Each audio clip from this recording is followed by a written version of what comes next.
surface, so the somatosensory sensation is changing. So whenever they change, right, other systems take over. Other systems start supplying more information to the brain. So when they get activated, somatosensory play a major role, then vision, then vestibular. Alright. So somatosensory, then vision, then vestibular. This is how they get activated. This is how they get activated. Somatosensory main, then vision, then vestibular. Alright. These are the three systems how they maintain the balance. Somatosensory play a major role, then vision, and then vestibular system. Now, if any of them will get compromised, other two will take over. Or when any two will get compromised, the third thing will take over. Taking over, or depending on that third one, will not ensure that you will be able to maintain the balance. You may still fall. Right guys? So, but your balance dependency will depend on that third thing. So let's say somatosensory and the vision are getting affected. Then my balance dependency will be completely on the vestibular system. Is this making sense, guys? I will be depending on the vestibular system completely to maintain the balance. It may not be possible that the vestibular system, if you have a very trained vestibular system, you may be able to maintain the balance. If you're not trained with the vestibular system, you may not be able to maintain the balance. But this is what happens. If my vision is gone, let's say I get blind or something happened to my vision, then I will be depending more on the somatosensory and the vestibular system. Is this clear, guys? So we'll talk more about it, but this is just like in a nutshell that how when one system will get compromised, other system will take over. So if we take a question here, if this question will talk about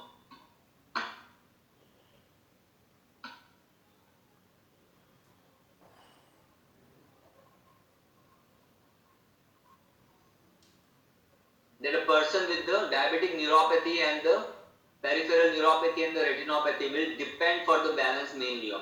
So when I talk about the peripheral neuropathy, what will happen? Which part will get affected?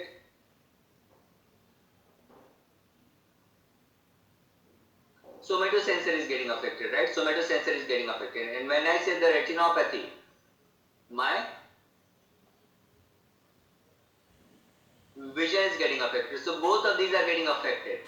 So now to maintain my balance, I will depend upon which system? I will depend upon the vestibular system.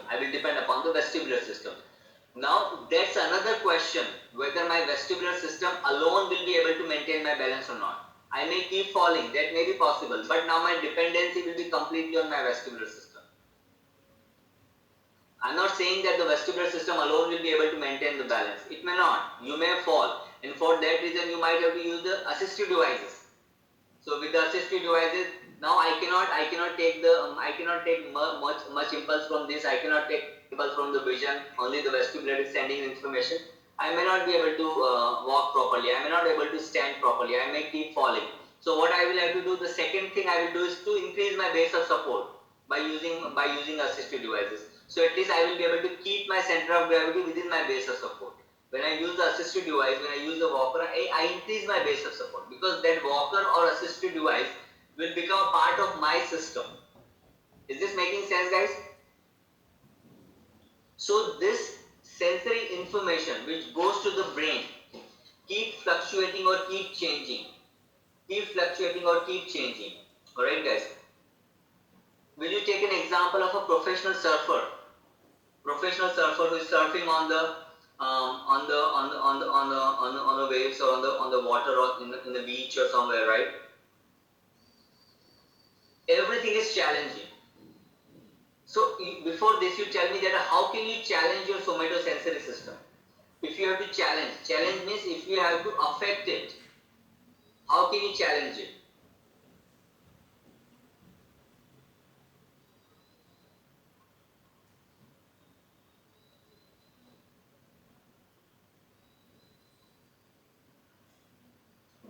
By going on the different surfaces, right?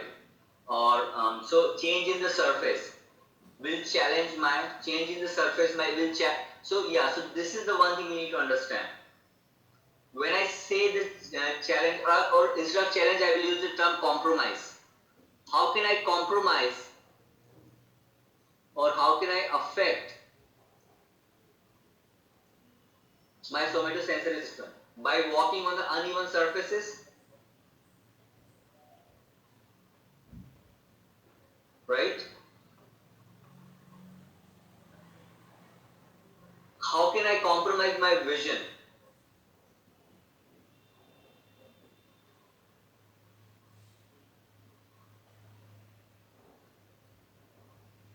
By changing the vision. So either I can close my eyes, or if my vision is changing, let's say some few things are moving in front of me pretty fast, or if I go to a dark area, or if I go to a lighted area, so that will change my vision. That will challenge my vision. Is it making sense, guys? Because I know it is very confusing terms. When I say the compromise, we start thinking in the other way.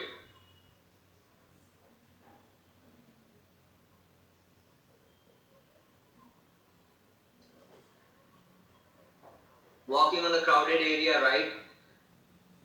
So when my somatosensory is compromised or challenged, my other two systems will take over to maintain my balance.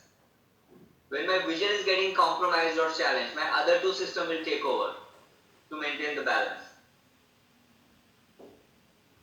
How can we challenge the vestibular system? By vigorous head movement, or by spinning in a seesaw, or spinning in a roller coaster ride. When my head is moving a lot, my fluid inside my brain will get move a lot, and that will challenge, or that will compromise my vestibular system. So out of all these three systems, the vision is the only system which I can completely make it absent. Other system, I cannot make it completely absent. I can only compromise it, or I can only challenge those systems, but I cannot make it completely absent. Vision is the only one I can close my eyes and I can make it complete absence of vision.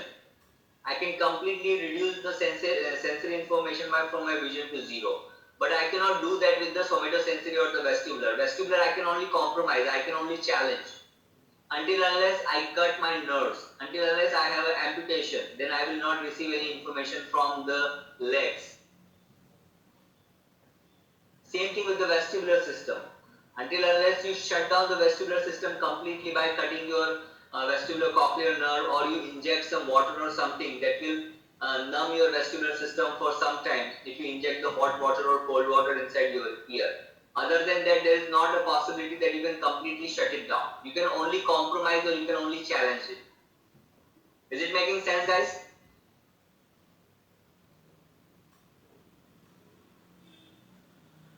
So now when you look at the roller coaster person,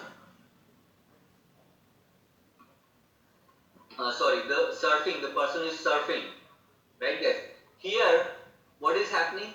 He is standing on a platform, or on a disc, which is elliptical disc, which is moving all the time. So his somatosensory is getting compromised all the time. What about the vision? Water is splashing on his face. The vision is getting compromised at all the time. With the changing things, right? Sometimes maybe the water will go inside his goggles, so he may not be able to see for some time.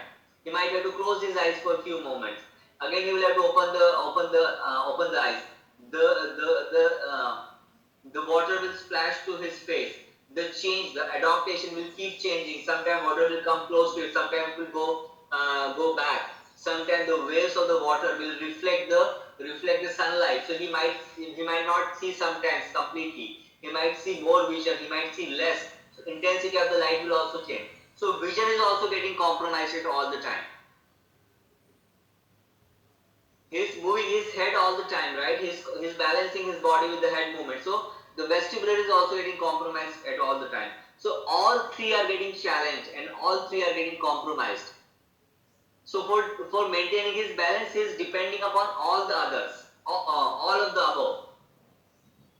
When one is getting compromised, he is depending upon the two. When other two are getting compromised, he is depending upon the first one.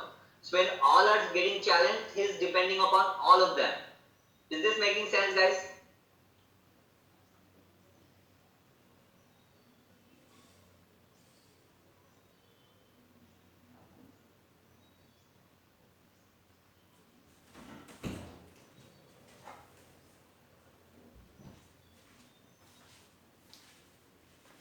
And definitely, this is only the sensory information, right? This is only the sensory information. When this information will go to the brain, then brain will process all this information, and the muscles which need to maintain actually the balance and everything, they also have to be strong. So we are only talking about the sensory part of it right now. We cannot say which one is more. Which one is more? Maybe somatosensory is compromising a lot because they are standing on the surfing surface. They are standing on a very pretty unstable surface, right? So maybe that is compromising the more. Maybe depending more on the vision and the vestibular. But still, we cannot say completely which one is getting affected more or which one is getting affected less. Maybe at some point of the time when water is inside the eyes, is completely blind, he cannot see anything, so vision is completely absent then. So at that time is completely depending upon the somatosensory and the vascular system. Is it making sense, guys? So we cannot exactly say which is more or which is less. In the case of last question, this question here, the somatosensory and the vision are affected. So here it will depend more on the vestibular system because the vestibular system is not affecting here, right, guys? So again, we'll do more questions on this. We'll do more things on this, so you'll get it better. But are you guys getting the basic idea of it, guys?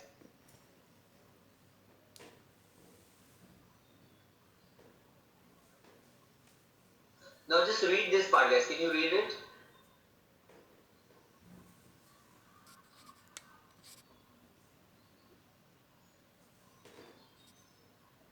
And this is what we're talking about. We have to be very careful in understanding this. We are talking about the postural control, adaptive postural control, which is after the perturbation, unexpected perturbation.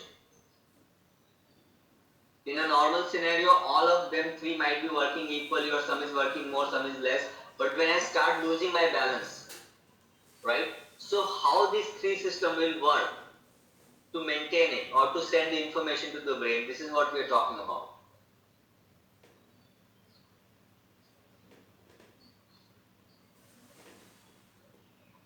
So just read